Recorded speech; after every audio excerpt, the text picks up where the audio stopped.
तो दोस्तों आज मैं आप लोगों को नरेला के सेक्टर G2, G7 और G8 के अंदर डीडीए हाउसिंग स्कीम के जो फ्लैट है उनके बारे में डिटेल में इंफॉर्मेशन दूंगा। बात करेंगे कि यहाँ पे आपको किस किस साइजेस के ईडब्ल्यूएस और एलआईजी फ्लैट्स मिलते हैं।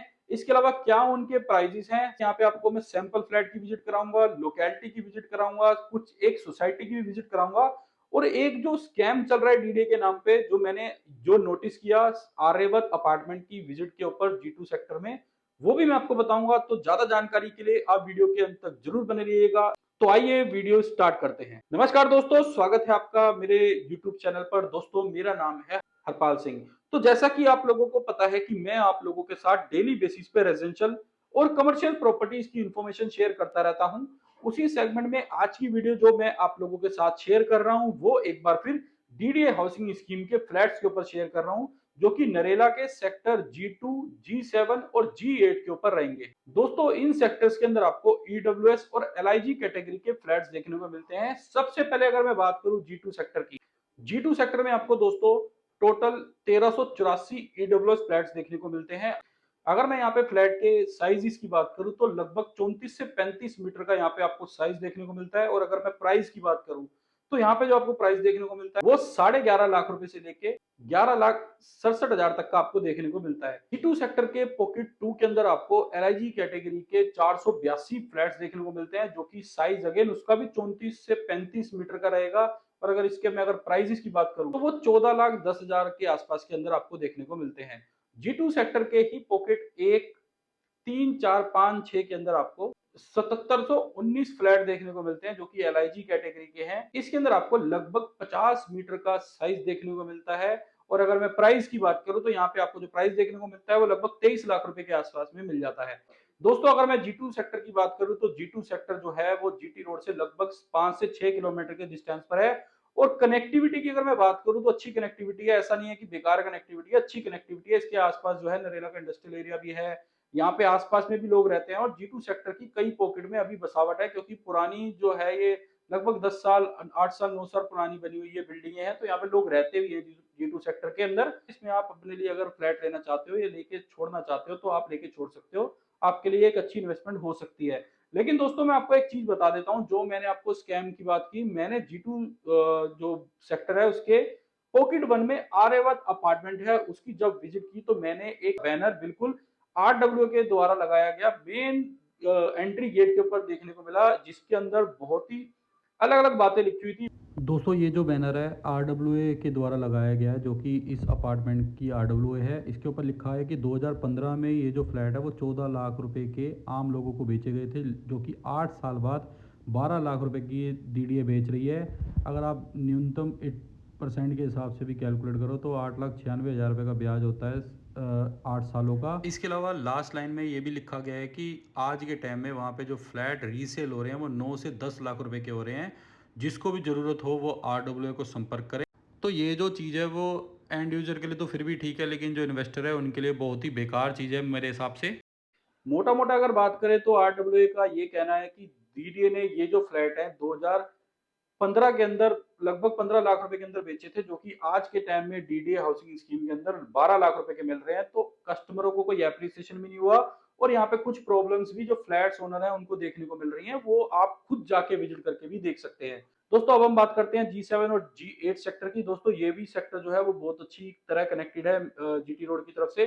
लगभग 7 से 8 किलोमीटर डिस्टेंस पड़ता है जीटी रोड का। सीधा रोड जो है सेक्टर A1 A2 A4 वाला वो सीधा का सीधा यहाँ पे आ रहा है। और लेफ्ट लेते ही आपको यहाँ पे ये G7 और G8 पॉकेट देखने को मिलती है।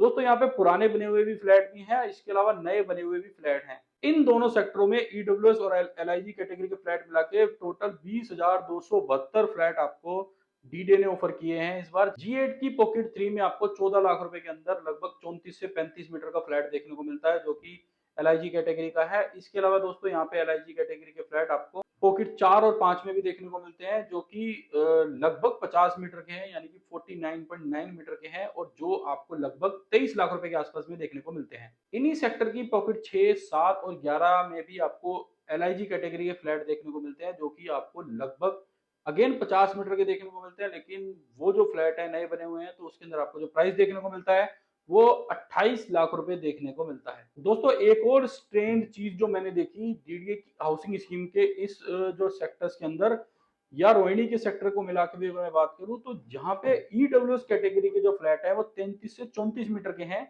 और वहीं उसी सेक्टर में या रोहिणी के सेक्टर 34-35 में यही जो साइजेस हैं वो ईडब्ल्यूएस की जगह एलआईजी कैटेगरी के फ्लैट कह भी बेचे जा रहे हैं। आप इस चीज से जरूर अवेयर रहिएगा। इसलिए रोहिणी सेक्टर के 34-35 के जो फ्लैट है डीडीए के उसको मैं ईडब्ल्यूएस कैटेगरी के फ्लैट बोलता हूँ। दोस्तों मैं आपको डीडीए के ईडब्ल्यूएस फ्लैट जो है जी7 के अंदर वहाँ पे ले चलता हूँ। ये है ईडब्ल्यूएस फ्लैट, आप देख सकते हैं। ये है इसका लिविंग एरिया।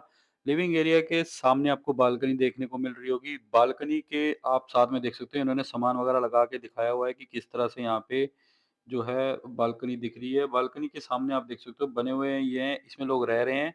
सामने वॉशरूम और जो बाथरूम बने हुए हैं दोनों आप देख सकते हो छोटे-छोटे से हैं, और यहाँ पे जो किचन एरिया है वो ठीक-ठाक है। यहाँ पे ज़्यादा बड़े साइज़ का नहीं है, लेकिन इसके अंदर जो अगर आप रूम का साइज़ देखते हो तो आप देख सकते हो बहुत बड़ा रूम साइज़ नहीं है, ईडब्ल्यूएस कैटेगरी के फ्लैट हैं। इसके अंदर आपको देखो चलने का रास्ता थोड़ा कम बचता है क्योंकि ईडब्ल्यूएस कैटेगरी के फ्लैट है, छोटे फ्लैट हैं। इसी तरह के फ्लैट रोहिणी सेक्टर 34-35 में भी हैं। डीडीए के एलआईजी फ्लैट आप देख लो, ये लिविंग एरिया आपको बहुत बड़ा दिख रहा होगा। लिविंग एरिया आप देख सकते हो बहुत बड़ा है। इसके अलावा यहाँ पे आप जितनी दूर तक देखोगे आपको किचन एरिया भी बहुत बड़ा देखने को मिलेगा, उसके साथ भी जो बालकनी का एरिया है वो अटैच है। अच्छी खासी वेंटिलेशन यहाँ पे आपको देखने को मिलती है। लगभग 1.5 से 2 गुना आपको किचन एरिया देखने को मिल रहा है as compare to EWS flat. इसके अलावा दोस्तों यहाँ पे आप देख सकते हो, जो वॉशरूम है वो लगभग उसी साइड का है, उसी साइज़ का है, लेकिन आप देख सकते हो यहाँ पे बाथरूम एरिया लगभग डबल ही हो गया है। डबल एरिया के अंदर आपको बाथरूम देखने को मिल रहा है, और आप रूम साइज़ भी देखो दोस्तों कि रूम साइज़ कितना बड़ा हो गया है। जो आपको मैंने अभी ईडब्ल्यूएस का फ्लैट दिखाया था उससे काफ़ी बड़े साइज़ के अंदर यहाँ पे आपको ये रूम देखने को मिल रहा है। बालकनी के साथ अटैच्ड है। बालकनी से आप व्यू देख सकते हो। ये मैं अभी ग्राउंड फ्लोर की वीडियो दिखा रहा हूँ। आप ये देख सकते हो नए बने हुए फ्लैट। दोस्तों अब बात कर लेते हैं कि ये जो फ्लैट है आप कैसे ले सकते हैं या आपको क्या प्रोसेस फॉलो करना चाहिए इन फ्लैट्स को लेने के लिए। सबसे पहले दोस्तों आप किसी भी एरिया के अंदर जहां पे फ्लैट लेना चाहते हैं तो पहले तो आप अपना बजट देखिए। बजट के बाद आपको वहां पे लोकेशन के अंदर जाके देखना चाहिए कि किस लोकेशन में आपको फ्लैट लेना है या कौन से फ्लैट्स आपको लेने हैं। उसके बाद अगर आपको सारी चीज समझ आ जाए तो आप लोकेशन के आसपास भी देखिए घूम फिर के, क्योंकि आपको कैटेगरी पता लगती है कि आसपास में कैसी कैटेगरी रहती है या वहाँ पे जेंट्री कैसी रहती है, साथ साथ बसावट का भी पता लगता है। उस सोसाइटी के अंदर भी विजिट करके देखिए, अगर वो रेडी टू मूव होगी तो उसके अंदर लोग रह रहे होंगे, उससे भी पता लगेगा। दूसरा, आप सैंपल फ्लैट की विजिट जरूर करिए, उससे आपको आइडिया लग जाएगा कि कितने साइजेस का यहाँ पे आपको फ्लैट देखने को मिल रहा है, ये आपके लिए सुटेबल है भी या नहीं, आपकी फैमिली के लिए ये सुटेबल है भी कि नहीं। ये सारी चीजें आपको सैंपल फ्लैट की विजिट के बाद पता लग जाएंगी। सोसाइटी की फ्लैट विजिट आप कर चुके होंगे, उसके बाद डीडे की ऑफिशियल वेबसाइट के ऊपर जाके आपने लॉगिन करना है। लॉगिन के बाद 2500 रुपए की फीस लगेगी। 2500 रुपए की फीस के बाद आपने अकॉर्डिंगली ईडब्ल्यूएस और एलआईजी के हिसाब से बुकिंग अमाउंट देना है, और first come first serve basis पे ये फ्लैट है, आपको उसके अकॉर्डिंगली फ्लैट मिल जाएगा। बाकी की आप पेपर वर्क के लिए अपना बैंक लोन के लिए, अगर आप बैंक लोन लेना चाहते हैं तो बैंक लोन के लिए भी अपनी आईटीआर वगैरह क्लियर करके रखिएगा। सारी चीज आपको जो है, सारी डिटेल आपको जो है डीडे की ऑफिशियल वेबसाइट पे जो ब्रोशर है उसके अंदर मिल जाएगी कि आपको क्या क्या डॉक्यूमेंट्स रिक्वायर्ड हैं, कैसे आप इसको भरोगे, क्या आपको एफिडेविट लगेंगे, सब चीज जो इनकम सर्टिफिकेट वगैरह सब कुछ आपको डीडे की ऑफिशियल वेबसाइट पे ब्रोशर पे मिल जाएगा। वीडियो अगर आपको इन्फॉर्मेटिव लगी तो लाइक एंड शेयर जरूर करिएगा, चैनल को आप सब्सक्राइब करिएगा। इस चैनल पर मैं रियल एस्टेट से जुड़ी जानकारी आप लोगों को देता रहता हूँ। तो अगर आप डीडी हाउसिंग स्कीम के फ्लैट लेना चाहते हैं तो आप खुद से विजिट करके ले सकते हैं। इसमें मैं आपकी कोई हेल्प नहीं कर पाऊंगा, मैं आपको सिर्फ समझा सकता हूँ या इसके बारे में इंफॉर्मेशन दे सकता हूँ। अगर आपने लेना है तो आपको यही जो प्रोसेस है वो फॉलो करना पड़ेगा जो कि मैंने आपको बताया। तो मिलते हैं दोस्तों नई वीडियो में नई प्रॉपर्टी के साथ। धन्यवाद।